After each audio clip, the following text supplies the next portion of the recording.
Station के सामने और यहाँ पे श्रद्धांजलि कार्यक्रम चल रहा है। सर, हम बेसिकली जानने की कोशिश करेंगे ये जो श्रद्धांजलि कार्यक्रम है ये मामला क्या है और क्यों आप लोग इतने हजारों की संख्या में एकत्रित हुए हैं, इसका क्या उद्देश्य है?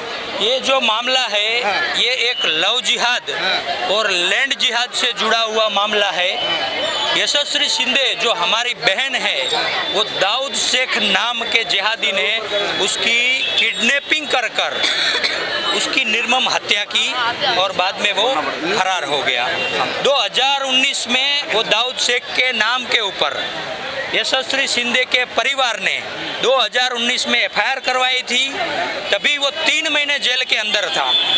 छूटने के बाद फिर वो चला गया कर्नाटक या कहीं, फिर वापस आता है और यहाँ पर आकर फिर यशस्वी शिंदे को घर पे से किडनैप करता है रास्ते से और कहीं एक सुनसान जगह पर ले जाकर उसका रेप करता है, बलात्कार करता है और उसको प्राइवेट पार्ट में मतलब इतनी बर्बरतापूर्वक उसकी हत्या की है।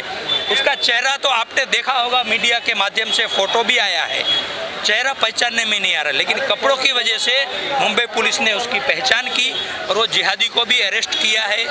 सरकार से हमारी ये मांग है, प्रशासन से, कि ऐसे जो जिहादी है, ऐसे जो क्रूरतापूर्वक जो कृत्य करते हैं हमारी बेटियों के साथ, उनको फास्ट ट्रैक कोर्ट में केस चलाकर तुरंत फांसी दी जाए। दूसरा विषय जो लैंड जिहाद से जुड़ा है वो हमारे जो बजरंग दल के कार्यकर्ता है अरविंद वैश्य, उन्होंने वहाँ पर जो छबिल होता है जो पानी पीने के लिए बनाते हैं और बाद में उसको आहिस्ता आहिस्ता मस्जिद मदरसा बना देते हैं, वो छबिल की उन्होंने कंप्लेंट की थी। ऐसे कई लैंड जिहाद के विषयों के ऊपर प्रशासन को कंप्लेंट। और यहाँ पे जो सवाल का उद्देश्य क्या है, आप सरकार से प्रशासन से क्या मांग कर रहे हैं और पब्लिक को, जनता को अब क्या जताना चाह रहे हैं, क्या बताना चाह रहे हैं? हम पब्लिक को, सरकार को यही बताना चाहते हैं कि कब तक हम ऐसे ही आंदोलन धरना करते रहेंगे। इसके ऊपर स्टेट गवर्नमेंट और सेंट्रल गवर्नमेंट सख्त कानून लव जिहाद और लैंड जिहाद के ऊपर लाने चाहिए, ताकि लव जिहाद के ऊपर कानून लाने से हमारी बहन बेटियों की सुरक्षा होगी। इन जिहादियों के अंदर एक डर का, भय का वातावरण होगा। आज आप देख सकते हैं उत्तर प्रदेश में कानून है तो मुंबई, महाराष्ट्र में क्यों नहीं हो सकता? हो सकता है, लेकिन ये हिंदुत्व के नाम पर बनी हुई सरकार पता नहीं अंधी है, बहरी है, क्या सोच रही है और कितने हिंदुओं की हत्या के बाद ये कानून लाएगी। क्या हिंदू जब मरेगा तभी ही कुछ करेंगे या जीते जी भी उनको संरक्षण मिलेगा? सर, बहन बेटियों को आप क्या मैसेज देना चाहेंगे?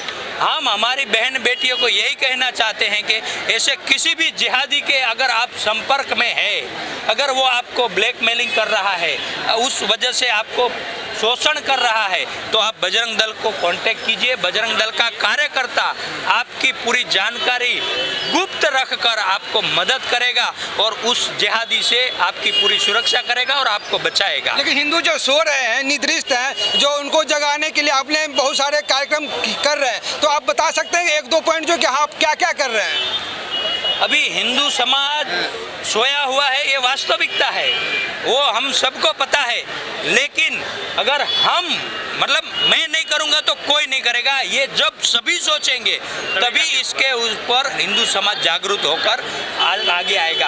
आज आप देख रहे हैं जो हिंदू है, मनसे का हिंदू अलग है, भाजपा का हिंदू अलग है, कांग्रेस का हिंदू अलग है, एनसीपी का हिंदू अलग है, तो ये पार्टी वाइज हिंदू या भाषा वाइज हिंदू, प्रांतवाद हिंदू न बनकर सिर्फ सनातनी और राष्ट्रीय बनकर हम काम करेंगे, तभी हम हमारी बहन बेटियों की सुरक्षा कर पाएंगे। सर, लेकिन स्पेशली जहाँ पे देखा जा रहा है हिंदू को डराया जा रहा है, उसको मेंटली जो है ना एक डर पैदा कर रहा है ताकि कोई हिंदू आगे बढ़े नहीं, तो आप उन हिंदुओं को क्या बोलना चाहेंगे जो आप डरो नहीं, या फिर किस तरह के आप एक्शन प्लान आप रखते हैं? डरने की कोई आवश्यकता है ही नहीं, ये हमारा देश है। तो मारने से 10 डरते हैं, तो उसी मैं ये बताना चाहता हूँ आपको कि जो धारावी में हुआ अभी, जिस दिन हमारे भाई की अंतिम यात्रा निकली थी, मुंबई के इतिहास में वो पहली ऐसी अंतिम यात्रा होगी जो धारावी बंद हुआ था।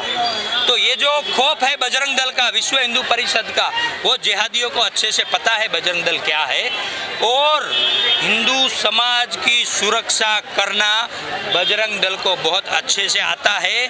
हमारा मूल मंत्र ही है सेवा, सुरक्षा और संस्कार। अनुसार हिंदू समाज किसी के बाप से नहीं डरता है और ये हमारा देश है और हम यहाँ किसी के बाप से नहीं डरेंगे। कितने औरंगजेब आए, कितने बाबर आए, सब चले गए। सर, आप पे आरोप लग रहा है कि आप धारावी में जो कुछ यानी हिंदू को और एकत्रित कर संगठित होकर वहाँ पे तोड़फोड़ किए हैं, उपद्रव मचाए हैं, मारपीट किए हैं, ये सत्य है क्या? तो क्या मार खाते रहने का, जवाब नहीं देने का? हमारी भाई की अंतिम यात्रा जा रही है, उस पे पथराव करेंगे तो हम राम राम करेंगे। कब तक मार खाएंगे? तो देश की रक्षा कौन करेगा? अभी कुछ किया नहीं है, वो सिर्फ एक छोटा सा ट्रेलर था। अगर उनको फिल्म देखनी है तो बजरंग दल दिखाने के लिए तैयार है। सर, अभी मैं इस सभा को भी देख रहा था, यहाँ भी कुछ लोग घुसे हुए थे और उपद्रव करने की कोशिश किया, तो आप क्या इसको जायज मत है? आप तो शांतिपूर्वक से ये सब कर रहे हैं, उसमें कोई उपद्रव करने की कोशिश कर रहा है? इनकी मानसिकता है, इनको ऐसा ट्रेनिंग किया गया है, जो हिंदू है वो हमारे लिए काफिर है, तो वो उनका कोई लेना देना नहीं। वो अपने धर्म पे चल रहे हैं। हिंदुओं को अपने धर्म पर चलने की आवश्यकता है, हमारे धर्म को आगे रखने की आवश्यकता है। जब तक हमारे धर्म को हम आगे नहीं रखेंगे तब तक हमारा कुछ नहीं हो सकता। अगर अखंड भारत का हम सपना देख रहे हैं, हिंदू राष्ट्र का सपना देख रहे हैं, तो हमें हमारे धर्म को आगे रखना पड़ेगा।